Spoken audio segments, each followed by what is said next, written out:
Being time, we'll call the meeting to order. We'll start with the pledge of allegiance, please.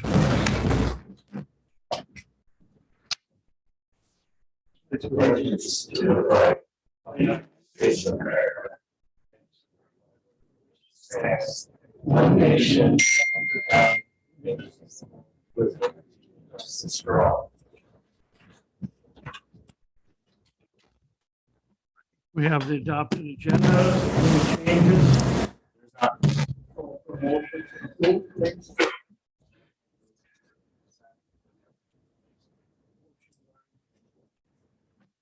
Second by Mr. Dorsey. All in favor, signify by saying aye. Aye. Aye. We have Steve Jones. Steve Road on Zoom. Hello. We need your vote, Steve, for the. Aye. Thank you. All right. Any objections? All in favor? Motion carried. Unanimous. Public input. Public input.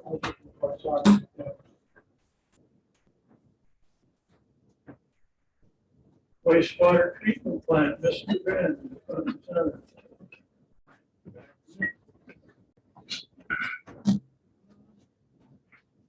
So, the final payment for the 2019 digester upgrade was submitted by August Winter. Project is now officially complete. We do still have warranties out until about January 31st. We will be looking at the coating for the digesters this summer. We received our new crane truck from Flock on the April 8th. So that thing will work. Station oil changes and such. I did get the pre-public notice fact check from the DNR about a week and a half ago. I did look through everything. Everything looked factual, so it's going to go to public comment in the next couple of weeks. They have 30 days to make any comments or changes to that or suggest changes. The DNR will, if they need to, and then they'll give me the final remission before it's actually published. A couple things, and we're going to go more over this if we have that walkthrough at the treatment plant next month. Go to everybody. But there are a couple reports that I have to write to the DNR in the next couple of years. One of them is the evaluation report due on June 30th of 2023. So one of the big things that's going to happen with our permit is the phosphorus limit. For the most part, we can make it. If you look at the table I put on here, for the last 7 years, we didn't violate, if this permit was actually in place during these years, we wouldn't have violated, but there were a couple, and every one of them that we did violate was because we had a lot of clear water coming in from sump pumps and other sources of I&I. So one of the things that we're probably gonna have to really look into is reducing the amount of I&I coming from laterals, sump pumps. We're constantly looking for I&I in our mains. There's a couple that I'm going to have sealed up this year, but the majority of it is actually coming from laterals that we've seen so far. And I televised over the last 5 years, most of the low-lying areas that is influenced by the river. For the most part, most of our mains are good. It's all. So we'll go over that more. The rest is with this. Does anybody have any questions regarding the write-up I have as far as our options? Or do you guys want me to just give the cliff notes?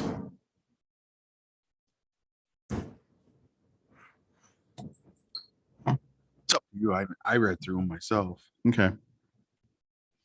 If you don't have any questions, I won't waste anybody's time. But we do have a couple options. It's just what's going to fit best for the city. Eventually we are going to have to do a plant upgrade in the next 5 to 10 years. So maybe one of the things that we do is say we're going to do an upgrade, but we have to have it done by 2021 or 2029. So we'll discuss that when we're doing the walkthrough at the treatment plant. A lot of those tanks are 65 to 35 years old. They are starting to show their age. A lot of the infrastructure is 20 plus years old. Most of the time they give a life of 20 years for a lot of the equipment. So it's not like we're not due for an upgrade. But if we do go for the upgrade, that will give us more time to stay at that 1 milligram per liter for the discharge. But we'll go over that next one. I also have to write the land management application. Basically, we already have something in place. The DNR just wants to see more what if happens, how we're going to deal with it. Like if there's a spill, how we're going to clean it up. Who's responsible for what? Because we do subcontract out to a hauler. How much is he responsible for? How much are we? So I have to basically write that up and submit that to the DNR. Speaking of hauling sludge, Waldvogel is currently just finished up the field day. We're going to go out to at least one more this week and possibly next week, depending on how warm it gets. I mean, eventually the farmers are going to be like, hey, it's too warm. So they're going to kick us off the fields. But one thing we have going for us is there's a fertilizer shortage. Might come to our advantage to maybe go for a little bit longer. We awarded the sewer cleaning contract and televising contract to Northern Pipe. They will be the ones going through this year, looking at the infrastructure of some of the older sections of town, basically from the river up to Pine Street. Most of that stuff's close to 100 years old. So I'm sure we're going to find some issues there. I just got the CMR from the DNR last Friday. I will get going on this for your guys' approval next month. Last was the 19th through the 21st. AgriPure in Waiwega had some issues. We took in some wash water because they basically killed off the Waiwega plant.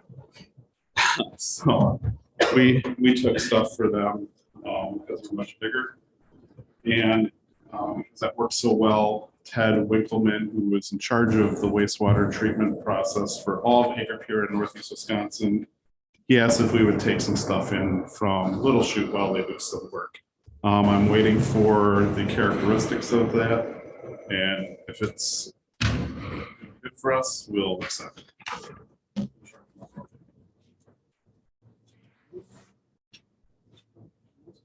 Have any questions? For the most part, yeah, it's a thinner milk, basically whatever didn't go into the process that when they were cleaning out tanks. For the most part, yeah, so we're designed for it. And we're just having them dump it into the back where GLK did when we were taking their grout waste. So the stuff that he's proposing to bring in the next couple of weeks is going to be a little bit thicker.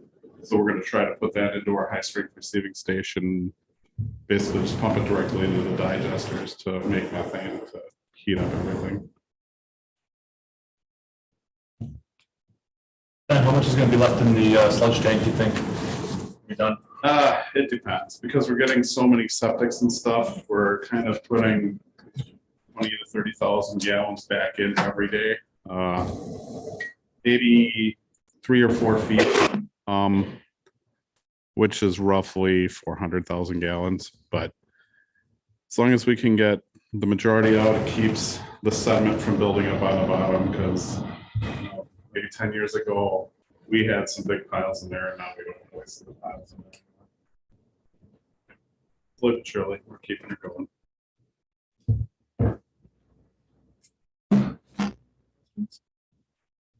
The only thing I would say is if we get near building or we've got to start raising our rates, that information out to people. Yeah, so A little more information. We're reading it here. People aren't seeing. So basically, starting, I think, the middle of June, Judy wants to start the rate study. So we're gonna give her all the potential numbers on how much things are gonna cost. They're going to crunch the numbers, and then we're gonna get an idea of, okay, if we go this way or this way, it's gonna cost this much, and then we can go from there to say, okay, how much does the city want to spend? How much can the city afford to spend? And then we'll pick our option and then bring it out to everybody, probably by October, November-ish. That's gonna be all done, so that'll give us quite a few years, because if we did have to do an upgrade, it would be in the next 5 years. It would probably be 6 or 7. Now, I'm just to the fact that we're being changing how much stuff we can do. Let people know this is the fact.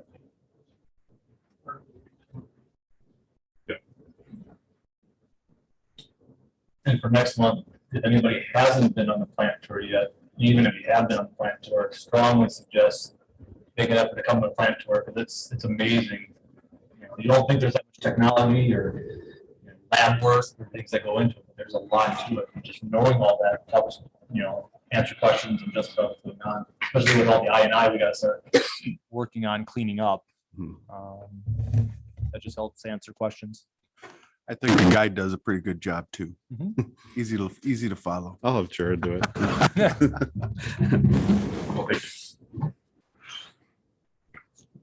Right. We'll move on. And thank you. Discussion to GFL regarding options. Yep, I'll kick that one off. I've invited Tim Mueller from GFL to come up, so if he wants to come down. If you remember several meetings ago, the Board of Public Works, we had a general discussion about large item pickup. And you guys asked me to kind of get some options and thoughts if we want to start offering something. So I reached out right away to Tim, and he's here to kind of answer questions. But I think originally we kind of talked about maybe a large item pickup option, but Tim brought to my attention maybe a large item drop-off option is more attractive. So I don't know, Tim, if you want to kind of introduce yourself a little bit and kind of talk about maybe what some other communities do with that. I'm Tim Miller with GFL. Been there about 25 years. Recently bought Creation down the road, so we've been around here doing a lot more stuff than we used to. So with the bulkies and stuff, we've had a lot of places go away from the curbside pickup. What we found with curbside pickup is no matter how often you do it, the same people have the same amount of stuff, and you're going to get a lot of stuff coming in from other communities. Where if you do a drop off, you can either do it like City of Kiel, there's one that they have a dumpster all summer long. And residents can bring their stuff in there, shows for the resident, and put stuff in the dumpster. They used to do a pickup, a bulk item pickup once a month. It was every first Monday of the month. And the same houses always had the same amount of stuff. You have a brand new house with old windows out there. So you knew the stuff was coming from, hey, I got a free pickup, my brother, bring your stuff in from wherever. We see a lot of stuff come in.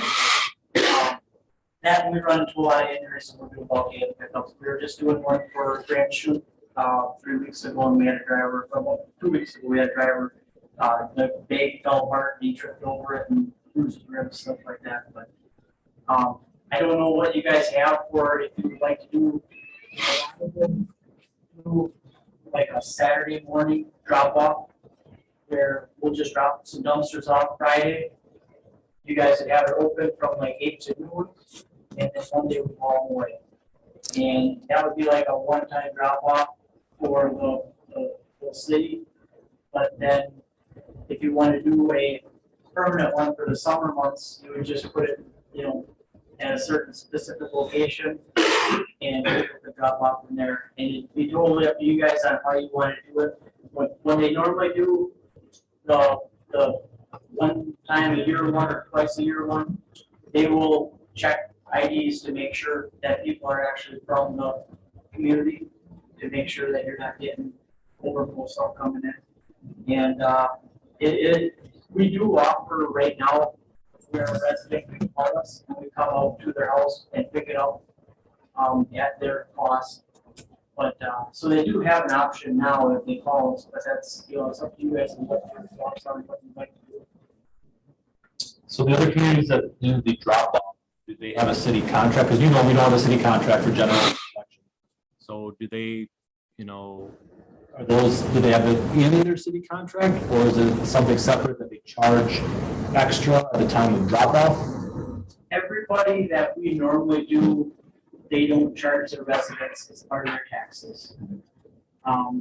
Like we do City of Sheboygan, and they do their own trash pickup, but we still, I think like 3 times a summer, we'll drop dumpsters off on Friday, pick them up on Monday.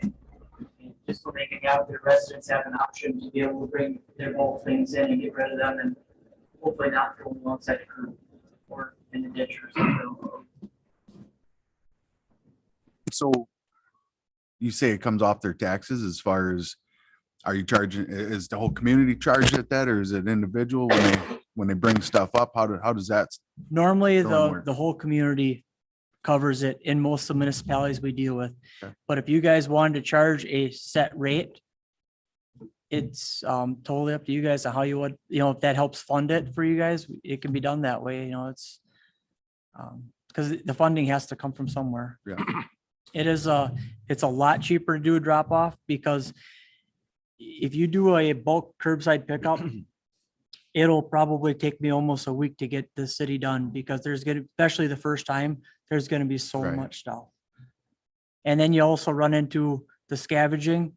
We've had people call us and say they got flat tires because somebody was digging through the pile, busted a fish aquarium open or something, and they drove over it and stuff like that. So where this is all brought to one place, but it also requires some landowners too, where you have to have somebody there Directing people in, and basically most of them, they'll do some kind of a circle deal where you'll come in, and as you're coming in, one person will check them, somebody will offload them. They usually have a payloader there for loading into the roll-off boxes, and then you can push it down too, because you want to be able to get as much in them as you possibly can for less hauls. So to be correct, you guys just come in and drop the box and take off and come Correct. back, pick them up. Yep. Okay. That's the most economical way for Mhm. us to do it. Like I said, we can, in the Village of Hilbert, we just did last weekend. That one, we have a driver there the whole time, and he just keeps dumping boxes as people bring them in, but our landfill's right down the road too, so we're really local down.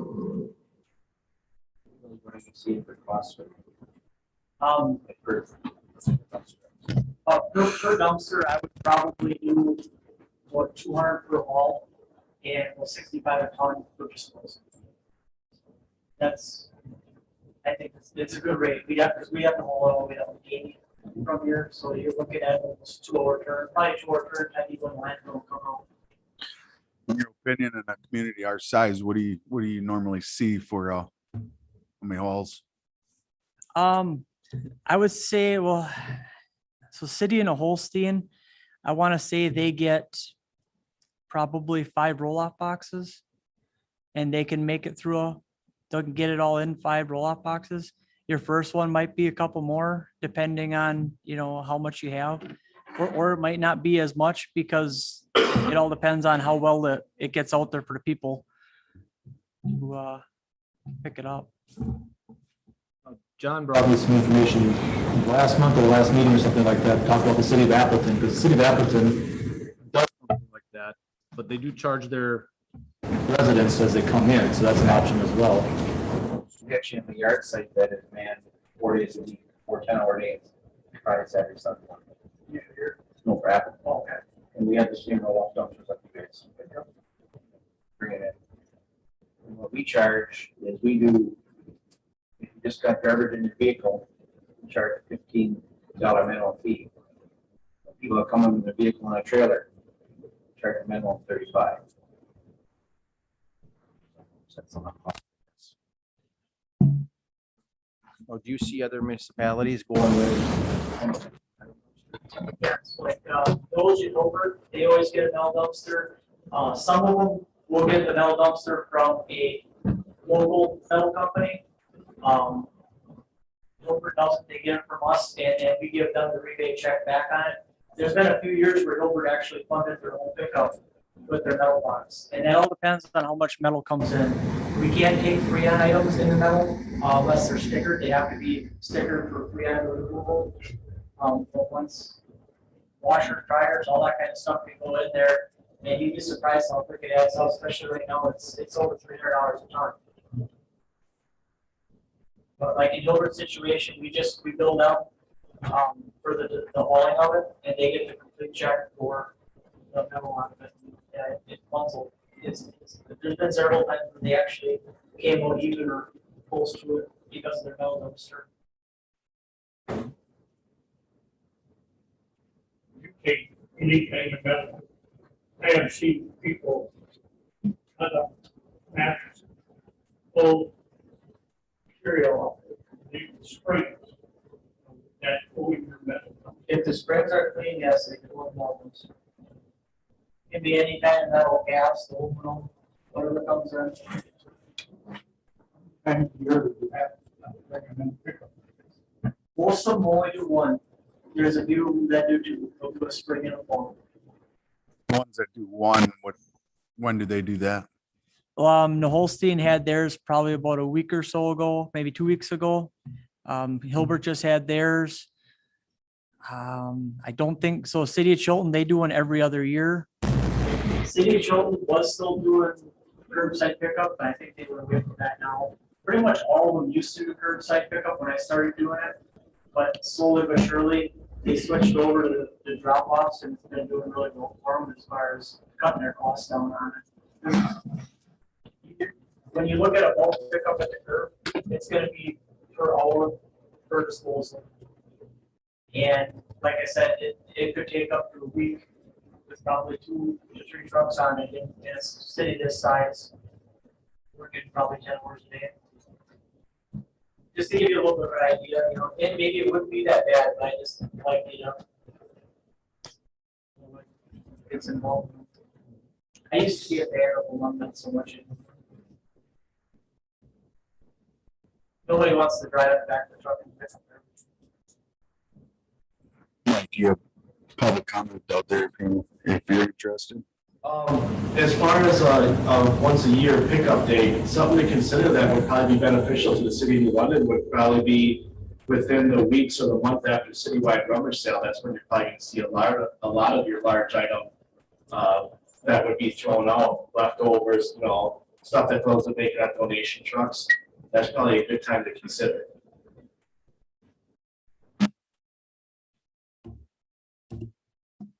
We know where we would be setting it up at.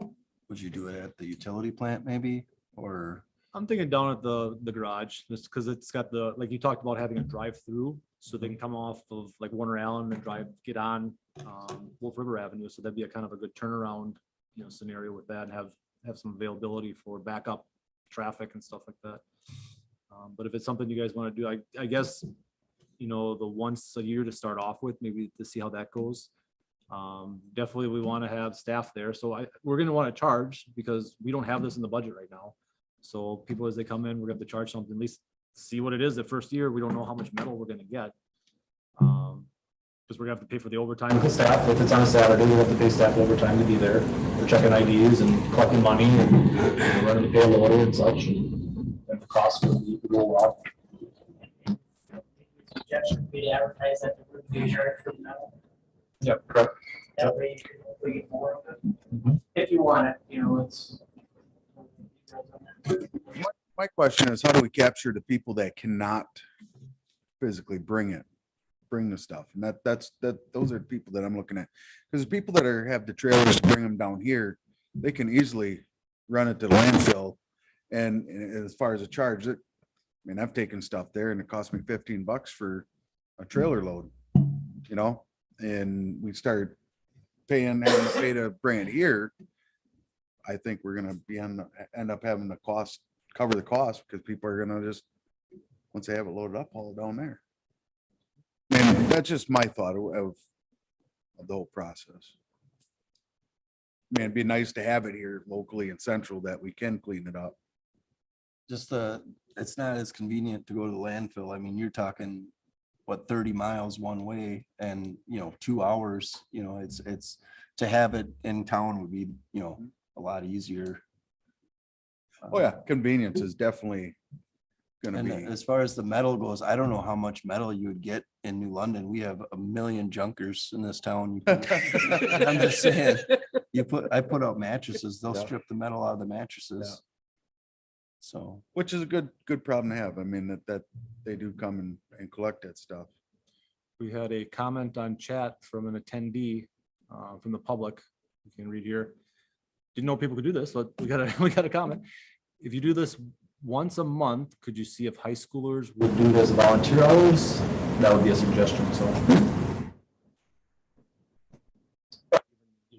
Even if you do it for once a year. Yeah. Is there a volunteer group that can go around town? Collect? You are still gonna need a city employee to run that loader, I would think. Oh, yeah. So We need employees checking there's IDs. gonna be one there anyway. Yep, checking IDs, collecting money and running the load. You're gonna need 3 staff down there minimum. So, and that's all, if it's on a Saturday, it's all OT, so. Probably gonna be amazed what we're gonna get, because look at the utilities. That's why they quit doing it, because Jay was saying, they just got tons of stuff. That's why they quit doing it. That was, it costs them. Yep. Had people done it. I think we're gonna be amazed somewhere. That's why I kind of asked what we were looking at for an initial look, 5 to 6 dumpsters, like you said, and we can figure that out and estimate how many people, and that's how you're gonna get your cost too. And when the other municipalities do it, I'm assuming they don't provide staff to unload the vehicle. The person dropping off actually has to unload their own vehicle. Otherwise, we would have to have a lot more staff. Yeah, that, and yeah, I don't think you don't want the liability of unloading somebody else's vehicle. Yep. Something gets scratched or something like that. Almost everybody's gonna show up with more than one person in the car. It Yep. took 2 people to load it. They're gonna take 2 people to unload it. So that'll be another marketing consideration, because for the electronic drop off, they actually have people unloading your car for you. So you don't want people driving up and expecting that we're gonna have staff there to unload all that product for them. there's a lot of townships around here that collect tires.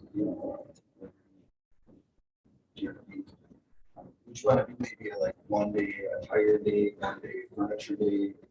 City can't afford to pay $5 a tire to get rid of it. Right now, I'm paying $300 a ton for tires. They raised us $100 over last year's price. Expensive to get rid of it. Take it to the landfill, man, $5 a tire. Before I came here, I asked the ladies in the office to print me off what they charge when people call for stuff, and they had tires on it. So please take that off of there.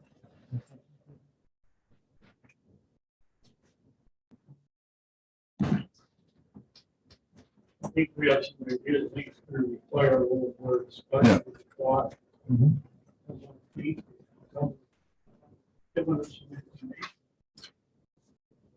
Yeah, and if you don't use all the dumpsters, then we're close enough, we don't need to charge you to drop it off, bring it back every. And if you need extras, then it's a Saturday, we can always get somebody to shoot over here, which is down the road. So that way you guys can figure out too as far as. But I would think you'd want enough, but like I said, if we gotta pull something out Monday morning that's empty, so be it. So I'd rather have you guys have enough than get it from attention. From people away. Yeah. I'd also do know.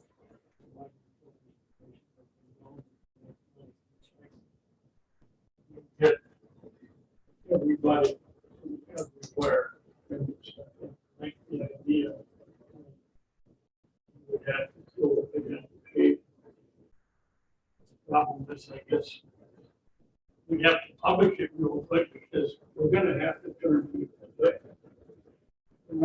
This should be something done for us, not for all the communities, unless they're gonna do something. Yeah, it's say I've been down to the television when you have electronic research. They come from everywhere.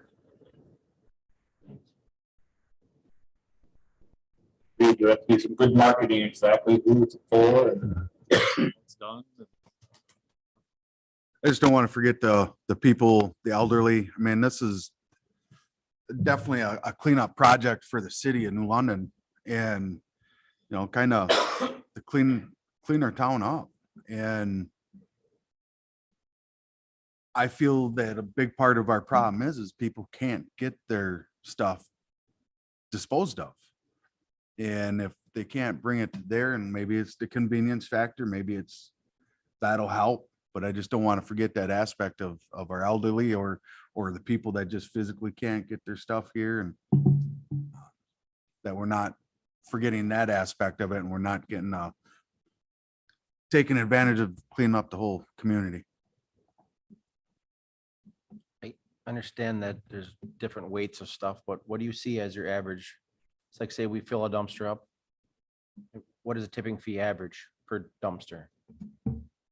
With bulky stuff, it could range a lot. Yeah. I would guess over 2 tons, probably 3 tons.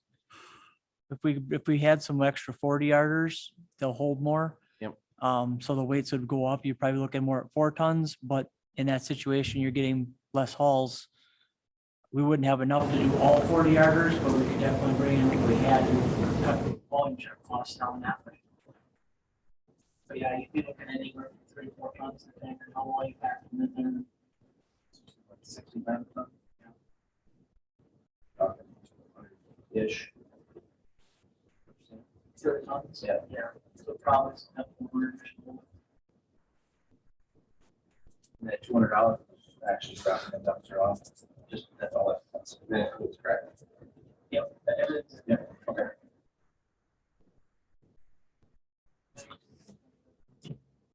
So we can share what's left and what's that. Thank you. That was Yeah, thank you No very a much. lot of good information. Thanks. That's all you need? All right, thank you. Next item I see. Review municipal code 9.49. Overseeing utility trade vehicles. Ordinance change. So in your packet, per our last meeting, you directed staff to create an ordinance to modify the existing municipal code on ATV, UTV use. So you can kind of see the things below in this change. County Highway T Mill Street, south of Beckert would be the only things that's closed. So everything north of Beckert on Mill Street would open up. We took off Shawano Street north of Partridge Drive. If you remember, the original ordinance had that like quarter-mile, half-mile stretch just on the north side of the city limits that was closed off just because it was over 35. With everything else going on, we felt, hey, are you guys okay with officially opening up that half-mile stretch north of Shawano Street? Highway 45 and Highway 54 would still obviously be closed down. Those are major traffic routes, so we do not feel like those should be opened up to UTV, ATV usage. Let's see, North Shawano Street, North Water Street, Departure Drive.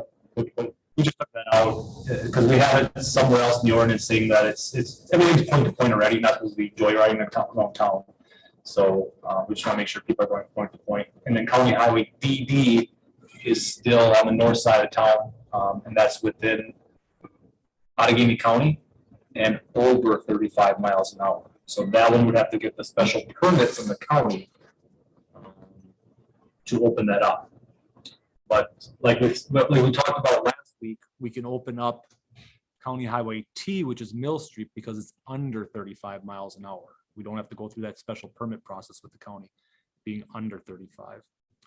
And like we talked about, removing the hours of use from 10 p.m. or restriction, hours of use restriction from 10 p.m. to 6 a.m. and then also removing the restriction seasonally December 15th through April 1st. So that's the ordinance. What about the stretch of road, T, just before before you get to the back of the well, that Megan's and stop, that's 45 speed limit right there. It's only a little short distance. I believe the 45-mile-an-hour speed limit starts.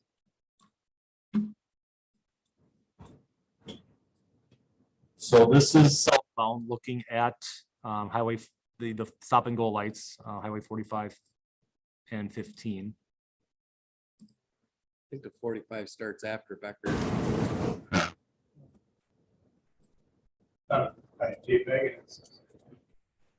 Some might block I it. think that semi just blocked your. Oh, it's probably right there. Actually, I think that's a stop and go sign. But let me look, we'll make sure, we'll go up and then see if it's 35 up in here. So now we're, by modern flooring right here. You back up a little bit. There you There's a go, sign right Probably there. right here. That's 45. 45. Right by Dave Megan's. There's the 35.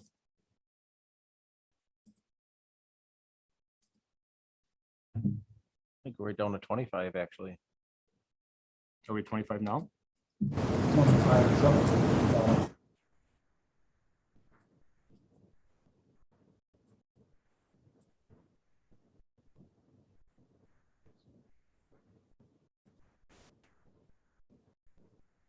Car wash.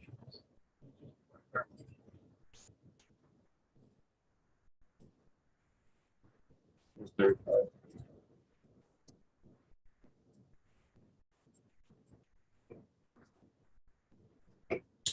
We talked about with the county, what we're gonna do, so. Yeah, that's what I was wondering. I know we talked about 45, county, so they're opening up bills for the back of the bill.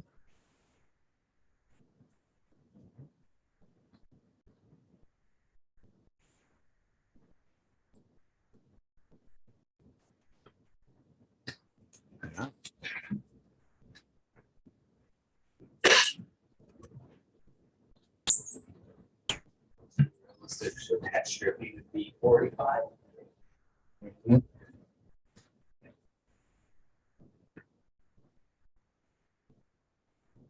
100 yards. Yards.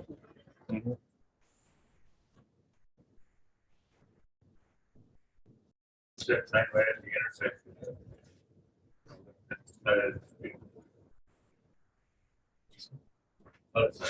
Left side. That's it. Next, keep going south. Over here. Yeah.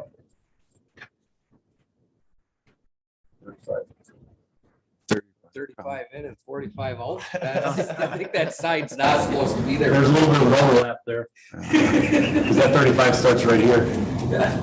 So 35 in, but 45 out. So technically you can go in. RATV, I think that sign is wrong. It could be. Because that does, normally it's not, because you're heading out of town, so they're gonna increase the speed. Shyaxon's got one the same way. You watch most of your municipalities, it is. Going into town, the speed limit drops. As you're going out of town, it'll pick up. That's probably why it was written that way. Well, if you already okayed it with the county, it really doesn't change anything, really. I think you're on with it for now, because it Yeah. says 35 right there. I So mean, the county okayed it. I mean, that's what they Yeah. told us, so. What do So do we you need a do? vote on that or just a what bluff? you guys are gonna do is eventually make the recommendation to city council to pass the ordinance, unless you want to change it, but that'd be the ordinance as it is. What do we do with events like Shamrock Parade? Or that's why, one of the reasons why we put the time limits on is so we didn't have all that other stuff in here. Chief said he has the right to manipulate that, right?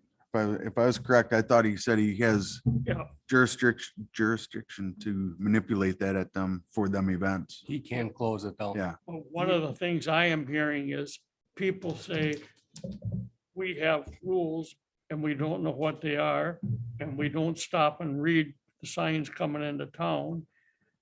Are we, what's gonna happen? These people are gonna say, we didn't know.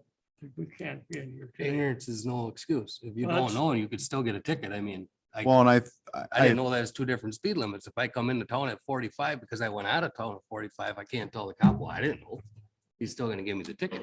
And I also believe that the people that are on them abide by the law, just like you do in a car. You shut that road down, you can't be on there with the motor vehicle. So yeah, I'd make the motion. I recommend the council. I second that motion. Motion made by Mr. Dorsey, seconded by Mr. Ritchie. Have some talk about it once. Why are we doing one at a time? Are we doing section 1 and then section 2 and section 3? This was the ordinance from the last meeting, based on the information last meeting. Remember, we went one at a time last time? Yeah. And then all those recommendations are in here. And the way he just said his motion, he recommended that's what they present to council.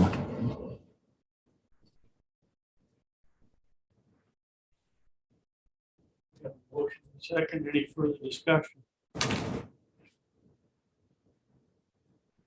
in favor, signify by saying aye. Aye. Opposed? You gotta take your roll call vote on Zoom as well. Or Aye. motion carried.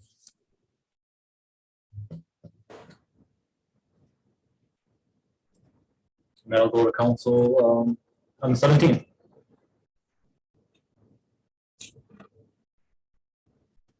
Next thing I see is considering hiring man to assist in grant writing services for grant funding, EILSTP. Yep, so I don't know if you guys have been keeping up with all that federal infrastructure money, but they're calling it bipartisan infrastructure bill or law. And so the money coming from the federal government is being mostly filtered through the STP program. There's STP Bridges, STP Urban. There's another STP one I don't think we're eligible for. But then there's a new STP local that they just opened up. So we are eligible for the STP Urban Grant, which is for collector streets and arterial streets in our city. And that is the grant we got for North Water Street, STP Urban. And then just with this new funding source, they're opening up a STP local program that allows municipalities, smaller municipalities and roads that are not considered a collector or an arterial, more of a local travel road. We consider that by the traffic count numbers to be eligible for the STP local grant funding. So I sat down with McMahon, and obviously we want to continue to be aggressive and try to get grant funding as best we can. We talked about a bunch of different options and a bunch of different scenarios. The federal and state government is not giving us a ton of time. I mean, these things are due within a month or so for the application. So it was hurry up and, try to figure things out. So what we came up with was several different scenarios that we talked about in the past, or that would be eligible for the program funding, considering utility projects as well. So the first one we talked about was possibly rewriting an STP Urban Grant for Pearl Street. If you recall, we just wrote an STP Urban Grant for Pearl Street in the last cycle. We found out about a week and a half, 2 weeks ago, we were not awarded for Pearl Street in this cycle. So I guess my recommendation is we got the grant written already. It's a matter of changing some dates and stuff like that. Let's reapply for STP Urban. So that would be, updating our grant and throwing this one back in the mix. Clock Road and purging. We've talked about in the past, and this has been on the city's radar for years, over by the high school. The Clock Road, Highway W, Cedarhurst, Becker Road intersection. If any of you guys drop kids off or are in that area before school, after school, for different events, everybody knows that's very challenging area to be driving through.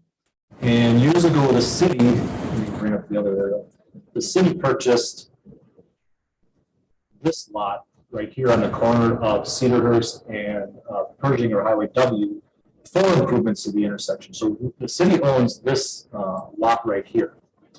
So we thought that this would be a great application process. Number one, because it's multi-jurisdictional, you know, it would be something that we could work together with the county and town of Muckawa. I've reached out to both of those entities already, and they're talking about it on our end. We haven't committed anything to anyone, but these grants are 80-20, 80% state, 20% local.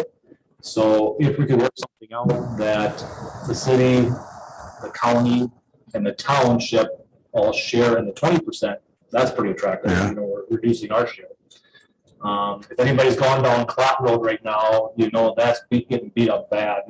It's narrow, and it's everybody who drives that, you know, comments that that road is getting really bad. It's just can't stay on concrete.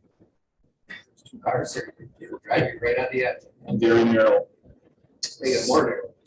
So we talked about trying to figure out improvements to this intersection and then actually going all the way down to the Clot to where we did some work. I think it's over here by the city line.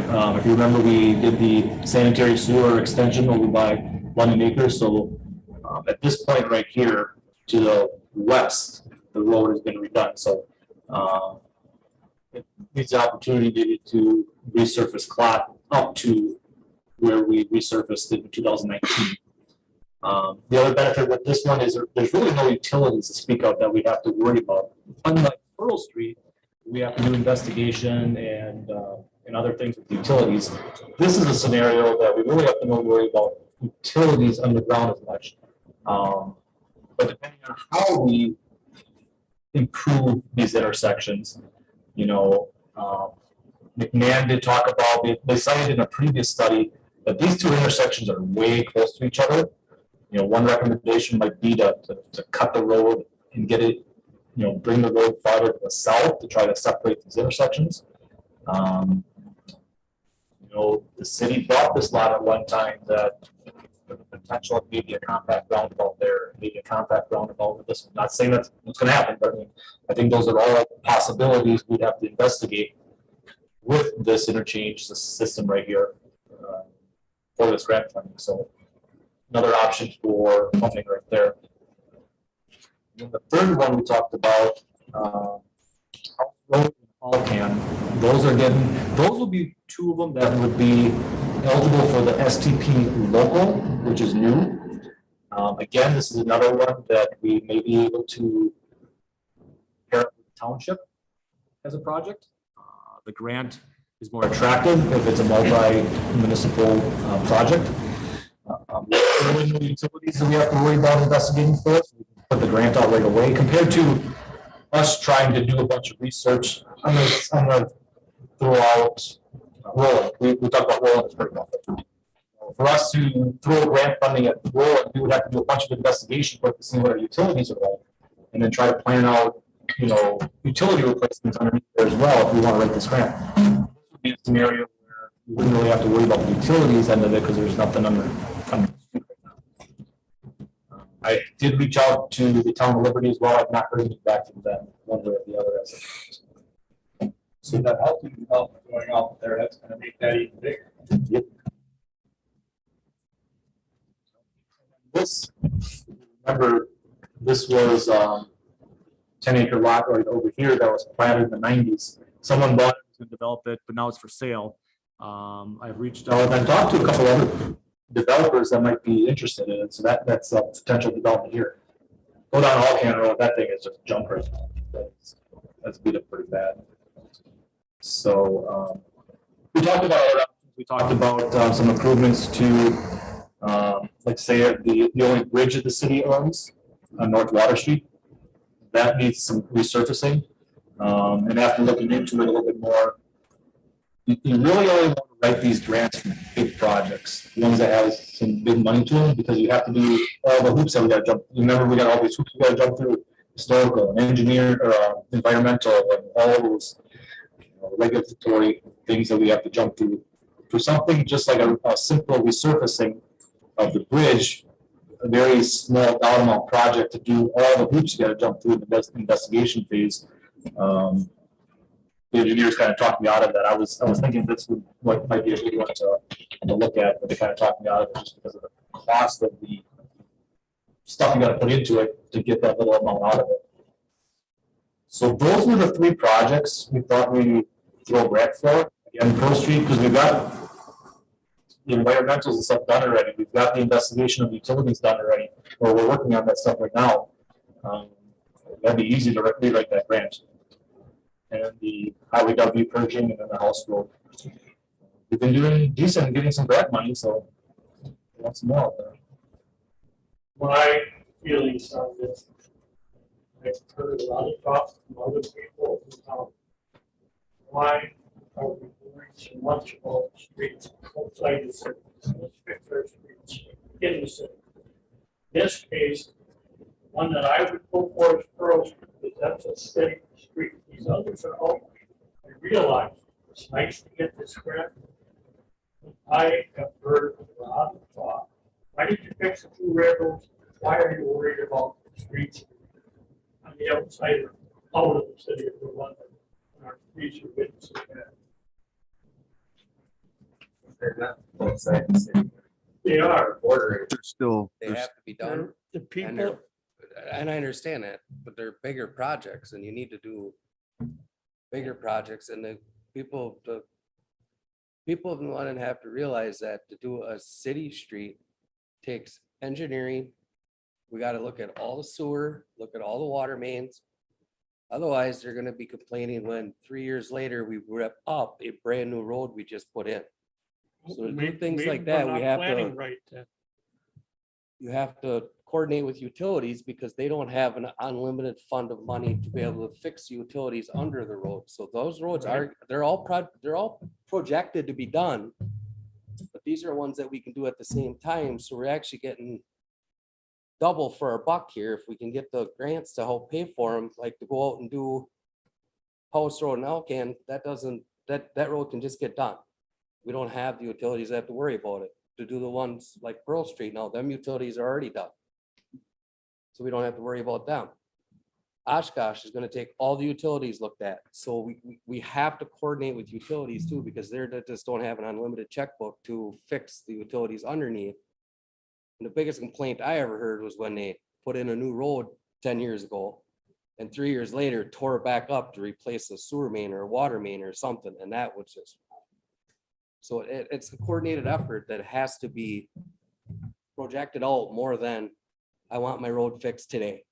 and like Chad said, the biggest thing here is to capture that funding in a larger dollar amount that we don't have to worry about all the underground work. And we can get them out right away. If we had more time to write these applications, if this was like 6 months to a year out, that we could do a bunch of that investigation work, I'd say, heck yeah. But since it's due in a month. That way we can try to capture that money. Because they need money too. That's the best way to try and capture that money compared to waiting and doing all the other stuff and maybe not being able to capture it at all.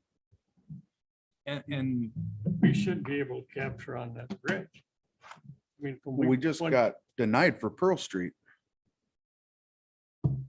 The bridge is a small dollar amount. The deck, we just got to resurface, so it's not a huge dollar amount to resurface that bridge. Is the undersurface of that bridge decent? Yep. I mean, it's gonna need work in the future, but we looked at the rating because it's surveyed and looked at every couple of years. The county does that and gives us a report. I sent that report to McMahon. And they looked at it and they said, it's not bad. The top deck is the worst. We just gotta to resurface it. It goes like same as when we did back here. We combined them two because there was so much paperwork involved in the one, you weren't getting any money out of it. Yeah. And we separated the other. Yeah, so that, I mean, that's the same process here. To resurface a bridge is not an astronomical amount of money, but doing Pearl Street for that far, I can't imagine what that total bill would be, but. Now, when that North Water Street Bridge does need to be some major upgrades and some major dollar amounts in it, there's the STP Bridge program. So we apply for it when we're looking for a high dollar amount. and try to capture some of that STP urban or STP bridge funding for that project. Mike, you're the chair. You got a question back there if you want to entertain public comment on that. Just a quick question in regards to Pearl Street. Going even further south of Beacon Street, I would say to Washington Street by MPD, that section's pretty beat up too. Wouldn't, I don't know, is that being considered too, to just, if you do Pearl Street, do it as a longer section for a higher dollar amount? Once you get south of Beacon, it's not eligible for the grant because it's south of Beacon is not considered an arterial anymore. Okay. Highway T or Business 45, that's eligible for the grant. So that's why. Okay, I just figured as a continuity, you know, just extend Pearl Street, that would make sense, you know? Pearl Street is something we gotta look at sooner or later, but it's not eligible for the grant. Okay. So again, you're looking for a blessing from the committee to pursue this? Yes, so there's a dollar amount in here. So because we just gotta update some simple things, you know, for the Pearl Street, that's a lot cheaper. They gotta do a little bit more engineering for the other two. And they gotta communicate back with the DOT and such with that. So it'd be 9,500 right there to write those 3 grants. Or if you wanna, you know, a la carte, you can take one out or put one in or whatever you guys want to do. Make a motion to consider.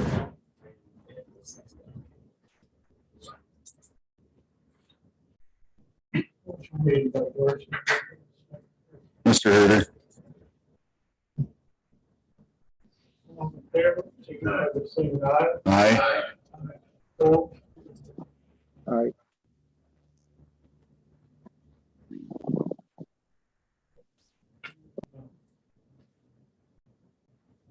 Review bid tab, consider recommendation for contract award for utility and concrete work on Avon line. So in your bid, or in your packet, agenda packet, we have the bid tab for just the utility and concrete work. So just like we talked about, we have this CDGB grant tied to the improvement projects for Avon, Lima, and Lyons. We separated out the road work proper, just the asphalt, from the utility work and the concrete work to try to have less items tied to all the, I'll say, red tape to the grant. So the only things tied to the grant is the asphalt work. And that bid's coming up. That bid opening is on Thursday this week. So because the grant requires like higher Davis-Bacon wages and all this reporting with the contractor and stuff like that, we separated it out. So we're just using the grant money for the asphalt. So what you see in front of you is for the utility work that needs to be done. And then also the concrete work. There's going to be spot repairs for curb and gutter and some other things. So that bid, DeGroot Incorporated was the low bid out of 3. The total low bid came at $572,711.60. We also had a alternate thrown in. We need to replace some storm lines in the system, and we put a bid out there to fill sand in the abandoned storm lines, just so you don't have these old storm lines in there, and over time they might collapse. Well, that collapse could create a sinkhole. So if we fill them with sand, that lessens that ability for a sinkhole or a collapse to happen. So 3,535 was the cost for that, which McMahon thought that was very reasonable for moving forward with filling the sand. So I guess I'm asking the board to consider awarding the contract or recommending the council to award this contract to the group incorporated for the bid amount $572,711.60 plus the alternate bid of $3,535. I'll make that motion. Second. Motion made by Herder, second by Dorsey. Further discussion? I'll just let you know that it's the road underneath there. There's not a lot of base, I've been told. So the next Bid contract will come in. We're gonna have to do a lot of base work on this project. Unlike Cedar and Northridge, there was some good base underneath there. We just did a pulverization and overlay. This is gonna be, there's gonna need to be some amount of base in there, so it's gonna be good to get this out of the way first, and then the next contractor will come in to do the asphalt and base work. Motion's on the floor. All in favor, signify by saying aye. Aye. Aye. Opposed? Motion carried. How did that come in as what you thought was gonna come in at? It's higher. Higher? And I can't remember what it was, but it's higher. So we'll see what the asphalt comes in. for, Just because materials are going up and labor is going up and. Yeah. Be able to get any sand from Wapaka Foundry for the, I don't know where the contractor's gonna get the sand. That's up to them for their means and methods, but they're just gonna need to fill sand in there. But yeah, the bid opening for the asphalt and base work is gonna be on Thursday, so And that's, both of them are covered then you- under that CBDG grant? just the asphalt and base work. I The mean, base work, The all that. roadway. Okay. That. Next item, I see recommend a council resolution to the DOT recommending safety improvements for the US Highway 4515. In your packet, there is a draft resolution that I'm going to ask you guys to consider. Following, most of you probably are aware, there was a fatal accident at the corner of Highway 1545 just before Irish Fest. I talked to Dean Steigengraber, our Outagamie County Highway Commissioner, shortly after that, and we discussed some of the improvements that they're planning for the Highway 15 project. Currently, the DOT is not planning on doing many improvements to that intersection other than some turnoff improvements. They're not changing, anything with the stop and go lights. It sounds like they're just going to do some turnoff improvements. So Dean and I are both in agreement that more should be done. They did some research and they show here that from 2017 to 2022, there have been 29 crashes at that intersection, 8 injuries, 1 fatal. And it says in the ordinance or the resolution here, 5 crashes occurred due to vehicles turning red lights and hitting a vehicle, and 3 crashes occurred to vehicles failing to yield to oncoming traffic and turning left into traffic. So Dean is actually bringing a similar resolution to the county board. I'm presenting this to you guys. He's working with the town of Hortonia too for a similar resolution to ask the Wisconsin Department of Transportation to consider improvements, safety improvements, which would include a roundabout at that intersection to increase safety. That's kind of it in a nutshell right there. It's plenty big enough to put a roundabout in. I support the resolution myself. It seems like, I don't really like roundabouts, to be honest with you, but it just, that intersection needs it. I've sat at the light trying to come into town and never got a green arrow.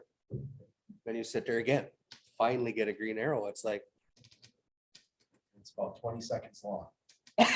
yeah, you can get about a half a car through. One of the things Dean and I were talking about, that gets a ton of, the Friday night traffic and the Sunday traffic, but think about the Friday night traffic coming from down south. It's bumper to bumper, and then as soon as they hit that double lane, and then they start flying, and then they got to get to and brake right at that stop and go light. So it's a hazardous intersection. trucks coming down that road going. A lot of truck traffic. Truck coming down the hill, it's 45 right there, and he sees that light yellow, he's gonna blow it. North-south traffic could keep going and 15 could come into town. What was that? Overpass it. Oh, an overpass. I mean, it costs a lot more money, but that'd be the smartest way to do it.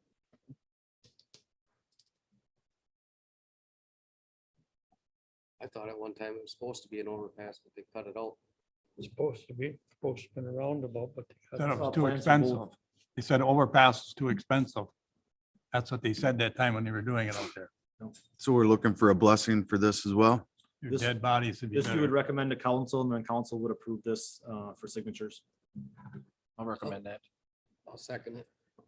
Motion by Haas, second by Dorsey. All in favor, signify by saying aye. Aye. Aye, opposed. I did not hear from Mr. Grote. Aye. Thank you. Motion carried. Director's report. We want to recognize Julie Geeson, facility custodian, completed 4 years of service on April 2nd. And then like I put in here, the bid opening for the 3 major street reconstruction projects this year are set for Thursday, May 5th. So we'll be bringing that. If you remember, I sent you guys an email. What I'd like to do is, we had to push back that bid opening for a week just because we had some other questions we had to define better in the bid. So what I'd like to do, and I'll talk to the mayor about this, is put a special Board of Public Works meeting before the May 17th council meeting. So we can get that contract as approved as well. Otherwise, we wouldn't be able to approve the street asphalt contract till June, middle of June. That's just gonna be too late. We'd like to get things rocking. Let the contractor know so they can kind of, set their schedules and things like that. So we'll try to do a special Board of Public Works meeting right before the council meeting on the 17th. And then for the next month, like we talked about, trying to do a plant tour. Hopefully the weather's nice and we can have Ben give us another tour of the plant. The city. The garbage disposal too, I think we should Mhm. continue that discussion. You guys want me just to put it back on the agenda, or do you want me to bring you some more information? I think a discussion would be good. I think a discussion, I think we need to get them prices kind of laid out so we can look at that too, what he brought to us. Oh, and your next meeting, you will have your new Public Works Director present as well, so. How these streets done it? Are they gonna do 4 samples or pick them up to see what's underneath? We're redoing them. So once they open them up, we're planning on a full reconstruction of the base. It's junk underneath. There's nothing underneath. They did some test holes and there's not much there for base at all. So it's considered junk underneath. So they're gonna have to put some new base and gravel to get a better base. Well, before they put their breaker run down, have put that mat down first. He's got EMAT planned in the bid. So there's an EMAT to separate the soil from the, Well, it keeps the Floats. traffic drives over the top, and all it is a swamp. Yep. And it's gonna, you drive over the top, you don't put something in between your breaker run and your base, it's just gonna pump up through and you're gonna have the same thing. there's EMAT planned in the bid spec. So yeah, there's a separation.